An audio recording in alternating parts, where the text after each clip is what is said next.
Welcome back, everyone. Michael here with Offshore Citizen. I hope you all had a wonderful Christmas. You guys were very kind to us and pushed us over 30,000 subscribers before just before Christmas, so that was a very nice gift. So thank you very much for your support. That's like a 10x growth in the last year. We had about 3,000 subscribers at the end of 2020, so 2021. Yeah, it's good experience. So thank you very much. We appreciate that. Today I'm going to talk to you a little bit about a country that some people have been asking about. I haven't talked about it much because having been there, it's not personally to my taste in terms of places to live. However, that being said, it is a favorable tax place, and there's a bunch of reasons why some people may like to go there. And, so for the right type of person, it's worth going and checking out. So I'm going to discuss the country today of Andorra. I'm going to talk about who it's good for, what the tax system is like there, what the deal is in terms of getting residencies as well as banking, and just geographically, lifestyle-wise, how it might appeal to you. So let's dive in. Before we do, if you haven't already, please hit the subscribe button, hit the all notifications bell. Again, thank you for your support. If you'd like help with where to relocate to, getting residencies, citizenships, international tax optimization, forming companies, opening bank accounts, etc., please reach out to us. You can book a call, calendly.com/Michael-Rosmer. There's a link in the description below, or send a message through our websites, offshorecitizen.net and offshorecapitalist.com. All right, so Andorra. So for those of you who aren't familiar, Andorra is one of the smallest countries in the world. It is on the border between Spain and France. Notably, it has no airport. So to get there, you have to come from somewhere in Spain or somewhere in France. When I've gone via Barcelona, and it's about, I think, around a 3-hour drive. It's kind of toll roads, so you end up paying a bit going there, but not a big deal.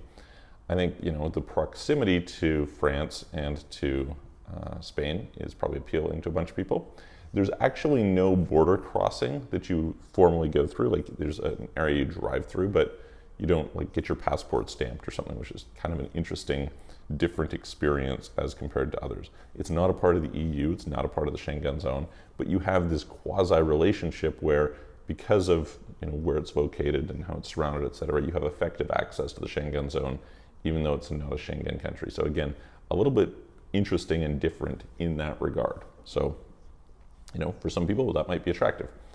It is a country that's super small, right? So just a few tens of thousands of people, which is, not very big. Andorra la Vella, the capital of Andorra, is I think like 35,000 people, something like that.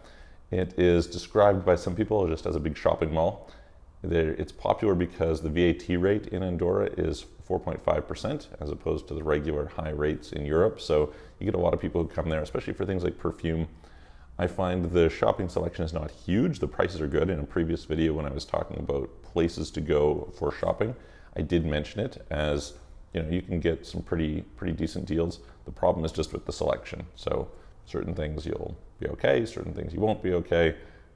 You kind of have to pick and choose. Now you could, in theory, have a relationship with one of the boutiques there. There's a lot of them, and let them know, hey, inform me when something's coming in.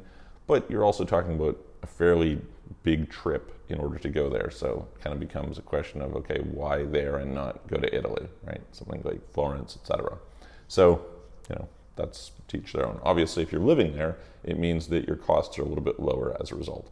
Quality of life is quite high. Like, the average income there is, I think, around $70,000. So people tend to be higher paid than they are in Catalonia or a bunch of the surrounding areas, certainly most of Europe. And you've got an environment that is mostly nature. It's very mountainous. There's a lot of skiing there. It's basically like forests and mountains. So I wouldn't say like crazy mountains, but it's quite, that's basically what it is. So if you want to go and live there, hey, that's cool. There's, for somebody who's interested in nature and being away from things and being somewhat secluded, probably, the foreign governments around there is not going to give a lot of attention. This is a place that you could definitely go. On the other hand, there's less going on. If you're talking about buying property, or more importantly, selling property, the market's extremely illiquid. You can just kind of consider that in a country with such small population, such small geography, there's not a lot of sales. And so, pricing mechanisms don't really give, price discovery is not amazing. And so this could mean that, you could end up buying a place and having the price be quite a bit lower if you want to sell it in a hurry, or it could be the opposite, right? Just depending on the cycles of the market. They're pretty famous historically for their banking system. They had 5 major banks there, and back in the day we used to do some banking there. It was up there with Switzerland, let's see here, Lebanon, Luxembourg. A few of these were kind of known as being sort of offshore high quality banking havens. Then it was maybe around 2015-ish that Banca Privata was taken down. There was concerns of money laundering from the US government. Basically cut them off, and the Andorran Central Bank had to take them over. It turned out that there was very little actually substantiated in that. Most of the money was eventually returned, and they kind of like gradually worked through the source of funds and things like this. But it was a hassle, and it really shocked the entire banking sector. So the whole banking sector, it used to be, the stories are of people coming to Andorra with bags full of cash to deposit into Andorran banks on Fridays to get the bank secrecy. And they really said, hey, listen, we want to clean all this up. We want to move away from it. So that was something. Today, you can still do banking there. It is okay banking. Like, I would say that for private banking, the costs are lower than you will often find in, say, Credit Suisse or UBS or something like that. Although in reality, all these big banks are negotiable when you bring a decent amount of money, and the caliber of services are not especially high. So when you're looking at different options to pay attention to, it's not, you're just not going to get the richness of apps, of experience, etc. So you can get, yes, service, but when it comes to technology and things like that, not the most amazing. From a tax standpoint, it's decent. They used to be a zero tax place, and then they implemented a 10% tax. So that's pretty much, if you're above a certain threshold, everybody's going to pay 10%, which is, by most people's standards, a fairly reasonable rate. This applies to almost everything except for real estate, and in some cases, sale of shares. I'm going to get to that in a second because it makes a certain group of people really benefit from living in Andorra. So real estate is based on the hold time. It's from 1% to 15%. And so, if you're going to buy real estate in Andorra, that might be relevant to you. When it comes to shares, if you're selling the shares of a company of which you own less than 25%, then there's no taxes. And if you've held the shares of the company for more than 10 years, there's no taxes. There's also no exit taxes, there's no wealth taxes, etc. So, for the right type of person, for example, day traders of shares, or in general, people who want to fairly actively trade shares of major companies, this can be a great place. There can be very favorable rates in that regard. Also, for somebody who's doing a long-term hold, that can be quite good. People will probably ask, cryptocurrencies are taxable at the normal 10% rate, as are most rates of capital gains. So there's that.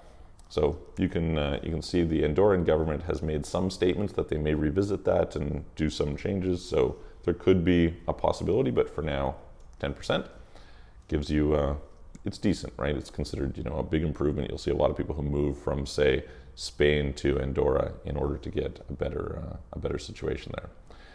It's possible to get a couple different types of residency permits there. It's not that difficult, but I would say it's fairly slow compared to what you can get in some areas. In general, the process of forming a company in Andorra tends to be slow. It's not a great place to operate a company from. First of all, you lack tax treaties. Second of all, you lack payment processing. Third of all, you're in a situation where the bureaucracy and costs, et cetera, it's just not a great place to form companies unless you're dealing locally and you want to sell to locals, which is a pretty small market, right? Obviously, okay, tourism, et cetera, but not anything huge. By the way, 10% tax rate on companies as well, so that gives you some idea. The thing that it might be worth to understand is that you can have a residency permit fairly easily that can allow you to spend only 90 days a year there. And so for some people that's attractive. There's a question of how much they know, and this is an interesting one to dig into, because of course there's no stamping of your passport as you go in and out of the country. So you might say, okay, well, can't I just have a residency permit there and never be there? The reality is, and there's some examples to prove this, if they need to find out, they actually do have the information. It'll take them a few days to compile it and figure out when you're actually there, but it's a really small country. There's relatively little traffic. You go through this kind of like videotaped area, and so they can pretty much know how long you've actually spent in the country or not. Maybe it won't come up, but you're basically committing yourself, depending on the residency permit, to 90 days a year, which might be great for some people, right? Some people may say, okay, I want to go there to do some hiking in the summer. I want to go and do some skiing in the winter. I want a place to relax, to get away from things. I'm going to be a little bit more flexible, and I'm going to take advantage of the better tax treatment than I would in some other areas. And maybe it's a nice place to be able to go and hide out. Perfectly up to you. Anyway, I hope that gives you some idea. Let me know if you have questions in the comments below. And if you're interested in relocating there or something, you can reach out to us. If you have, I'd love to hear your thoughts. If you've been to Andorra, I've had some people come to me over the years who say, hey, I'm interested in moving to Andorra. And my question is always, this is the case for everywhere, but in Andorra in particular, I'm like, have you been there? I'm like, no, I haven't. Yeah, maybe go first. To me, it's a little small, it's a little quiet. I'm more of a cities person, so somebody who likes something more rural might be perfectly good, but that's kind of my general experience. Also, from a climate standpoint, it's a little bit cooler. So it's not cold, I wouldn't say, but the altitude is a little bit higher, it's more inland, etc. So you get that climate that, it's good for skiing, right? So anyway, hope that helps. Give the video a thumbs up, and I'm going to see you on the next video.